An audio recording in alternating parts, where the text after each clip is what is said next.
Kanalımda yayınlanan videolarda hiçbir canlıya ve doğaya zarar verilmemiştir. Bisiklet grubu olarak yapılan turlarda gidilen tüm alanlar bisikletçiler tarafından temizlenmektedir. No living creatures or nature have been harmed in the videos published on my channel. And all areas visited during the tours carried out as a cycling group are cleaned by cyclists.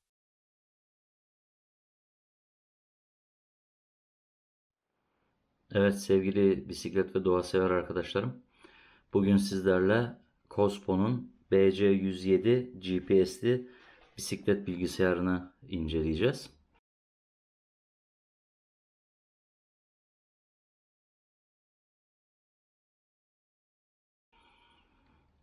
Öncelikle kutu açılımıyla başlayalım. Malum bu cihazı AliExpress'ten getirttirdik. İçerisinden bir adet kullanma kılavuzu, gidon üstü bağlantı aparatı, şarj kablosu, bu aparata ait 2 adet çok kalın silikondan yapılmış gayet sağlam bağlantı aparatları mevcut. Bunların dışında da bizim GPS'li Cospo yol bilgisayarımız. Şu ekran koruma bantını çıkaralım. Gayet şık, güzel, uygun boyutlarda. Ben turuncu rengini aldım. Siyahı da var. Ama turuncusu da gayet şık duruyor. Şimdi arkadaşlar bu cihazımızın genel özelliklerine baktığımızda cihazımız BC107 model. 2.4 inç ekrana sahip. Bu ekran gündüz ışığında sürüş yaparken herhangi bir parlama yapmıyor. Autolight özelliğine sahip. Saatini ayarladıktan sonra akşam 18 ile sabah 07 arası ekran kendini otomatik olarak aydınlatıyor. Bu özelliğe de sahip. 28 saat boyunca GPS'e bağlı kalabiliyor. İçerisinde 1000 miliamperlik şarj edilebilir lityum bir batarya var. Ben bunun diğer kanalımda incelemesini yaptığım Cyplus M1 gibi Type-C kabloyla şarj edildiğini zannediyordum.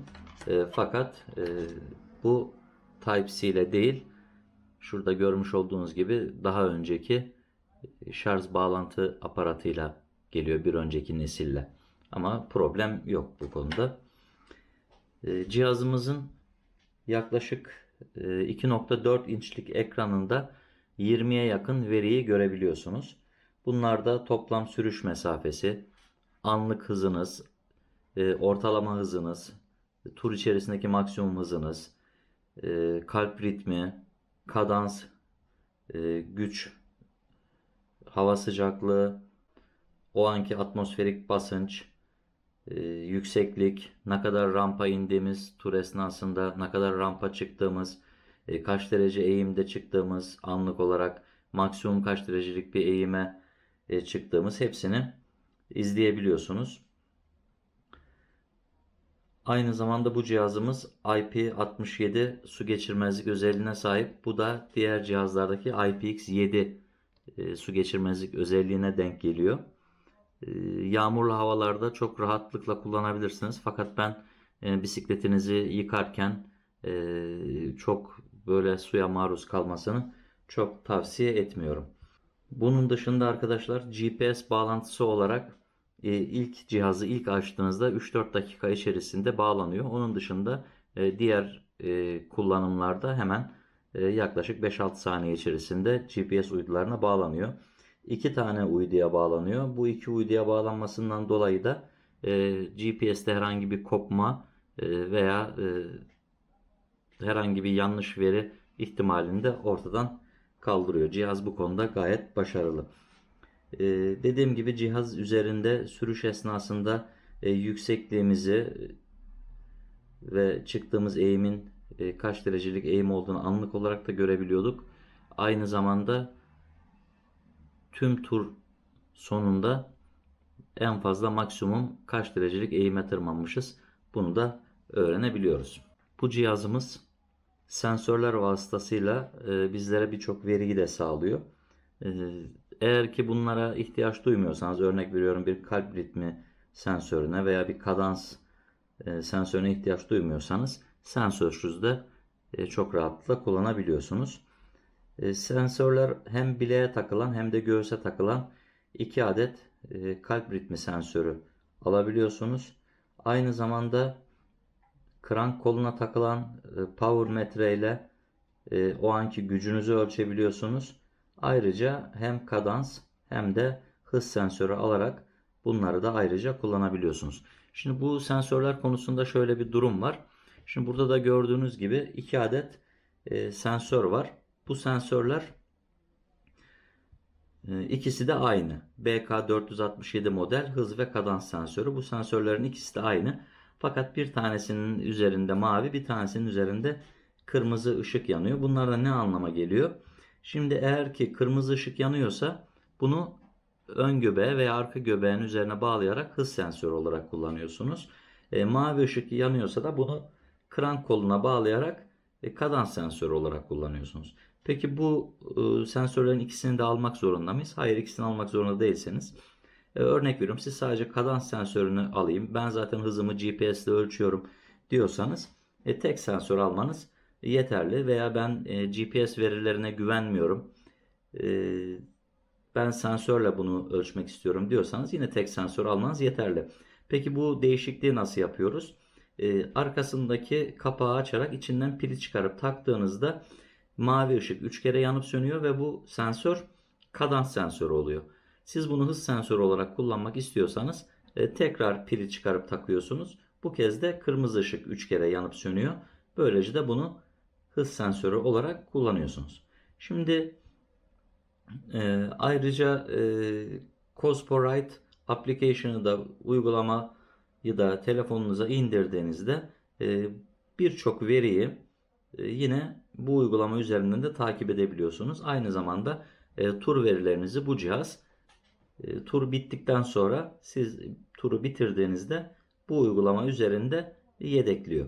Ayrıca bu uygulamadan da yine Strava'ya çok rahatlıkla bu verilerinizi aktarabiliyorsunuz. Şimdi genel anlamda şöyle cihazın menüsünü ve setup'ının nasıl yapıldığına bakalım. Şimdi arkadaşlar, hemen alt tarafta 3 tane düğme var. Bunların en sol taraftaki açma kapama düğmesi. Basılı tuttuğumuzda cihazımız açılıyor. Şimdi cihazımız ilk açıldığında ekranda hemen sol üst köşede batarya durumunu, hemen onun yanında GPS bağlantı durumunu görüyorsunuz. Ben şu an Bluetooth'la telefona bağlamadığım için Bluetooth işareti burada yok. Hemen onun yanında hava sıcaklığını ve saati görmektesiniz. Hemen onun altında şöyle ekranı açalım. Şu an otomatik olarak ekran öğlen saati olduğu için kararıyor. Tabii ben daha önce de söylemiştim. Saat 18'den sonra bu ekran otomatik olarak aydınlatmayı sürdürüyor. Şimdi ekranda anlık hızımızı görüyoruz. Hemen altında tur süresi. Hemen altında cihazı ilk kullanmaya başladığımız günden bugüne kadar yaptığımız mesafeyi. Hemen altında da o anki eğimi görüyoruz. Hemen buradaki sağ taraftaki tuşa bir kere daha bastığımızda bu kez hızımız averaj olarak, ortalama olarak gözüküyor. Hemen onun altında altimetre var. Yüksekliğinizi gösteriyor. Yine alt tarafta eğimle ilgili bilgiler yer alıyor. Bir kez daha bastığımızda bu kez tur içerisindeki maksimum hızınızı burada yazıyor. Hemen altında kaloriyi gösteriyor. Hemen altında cihazı ilk kullanmaya başladığınızdan bugüne kadarki mesafeyi gösteriyor. Yine burada da maksimum eğimi gösteriyor. Çıktığınız en fazla maksimum eğimi gösteriyor. Tekrar bastığımızda da normale dönüyor. Dediğim gibi ilk ana ekranda anlık hızımız, tur süresi, kat ettiğimiz kilometre ve o anki çıktığımız eğimin yüzdesi. Şimdi bu cihazın bu yan tarafı boş. Neden boş bu cihazın yan tarafı? Burada biz sensörleri bağladığımızda burada neleri göreceğiz? Kalp ritmini göreceğiz. Kadans sensöründen aldığımız kadans verilerini göreceğiz. Hemen altında da power metreden aldığımız güç verilerini göreceğiz. Ama bunlara ihtiyaç ben duymuyorum. O yüzden de çok kullanmıyorum. Evet, ortadaki tuş tura başlarken kullandığımız tuşumuz. Bastığımızda 3'ten 0'a kadar bir geri sayım yaparak turu başlatıyor. Siz bunu tur esnasında durduğunuzda pause da yapabilirsiniz.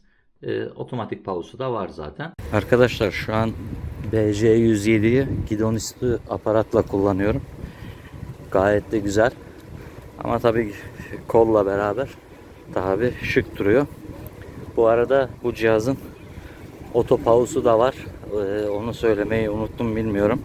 Yani durduğunuz anda, şimdi mesela örnek veriyorum, şurada hemen kenara çektiğimde bakın, eğer hızımız sıfıra düştüğü anda otomatik olarak otopausa geçiş yapıyor. Şu an otopausa geçiş yapmış vaziyette.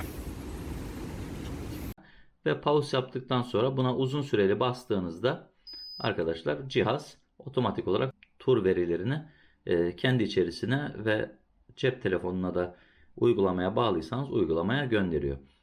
Hemen sağ tarafta da setup tuşu var.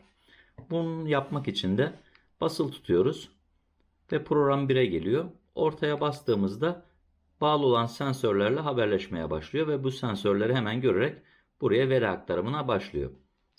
Buradan çıkıyoruz. Hemen program 2. Program 2'de ne var arkadaşlar? Buraya girilen değer bir lastiğimizin tam bir tur attığında yol üzerinde kat ettiği mesafe. Bu değer benim Gravel G2'de 2200 lastik üzerinde yazıyor zaten bu değer. Siz de bisikletinizde lastiğinizin üzerindeki bu değeri okuyarak buraya girebilirsiniz. Sağlıklı kilometre verisi almak için. Şimdi tekrar basılı tutuyorum. Program 1, program 2. Program 3'te ne var? Ortaya bastık. Saati ayarlıyoruz. Yalnız burada saati, anlık saati yazmıyorsunuz. Mesela 18.06 veya işte 14.25 yazmıyorsunuz. Bu geldiğinde, ilk açıldığında yukarıda bir saat var. O saate bakıyorsunuz. Sizinkiyle arasında, örnek veriyorum, 3 saat erken gösteriyorsa siz oraya +3 yazıyorsunuz. Sizin bulunduğunuz yerin saatini tanımlamış oluyorsunuz. Veya saat sizde 14'tür. Burada 17 yazıyordur. O zaman -3 yazarak bunu 14'e getiriyorsunuz. Saatin ayarlanması bu şekilde. Dördüncüsünde de kilometre mi yoksa farklı bir birim olarak mı tercih ediyorsunuz? Bununla ilgili ayarları buradan yapıyoruz. Kilometre dedik, OK dedik. Yine basılı tuttuğumda 5. programlama bölümüne geçiyoruz. Burada da dediğim gibi güç sensörüyle bağlantısını sağlayıp, power metre ile bağlantısını sağlayıp size buradaki veriyi buraya işlemiş oluyor. Bütün setuplarımız bittikten sonra da tekrar açma kapama düğmesine basarak ana ekranımıza dönüş yapıyoruz. Şimdi cihazın kullanımı gayet kolay. Cihaz da gayet şık bir cihaz. Kapatalım. Bunu isterseniz içerisinden çıkan gidon üstü aparatta da kullanabilirsiniz. Veyahut hemen arkasındaki zaten universal bir bağlantı. Gidon önü kolla da kullanabilirsiniz. Bence gidon önü kolla kullanmak daha hoş bir görüntü sağlıyor. Evet, cihazımız dediğimiz gibi Kospo'nun BC107 model cihazı. Bunun gibi farklı cihazlar var. Xos'un cihazı var. Cyplus'ın cihazı var.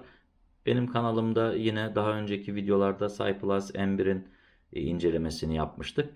İkisi arasında yazılımsal olarak hiçbir fark yok. Cyplus M1 yaklaşık 85 gram civarında. Bu 64 gram. Bu biraz daha böyle ince, zarif bir yapısı var. Hangisini tercih edeceğiniz size kalmış. Ben çok teşekkür ediyorum izlediğiniz için. Kısa bir video oldu ama bütün özelliklerini hemen hemen anlatmış olduk. Nasıl setup yapılacağını da anlattık. Kanalıma abone olursanız çok sevinirim. Kazasız belasız sürüşler diliyorum. Hepiniz hoşça kalın.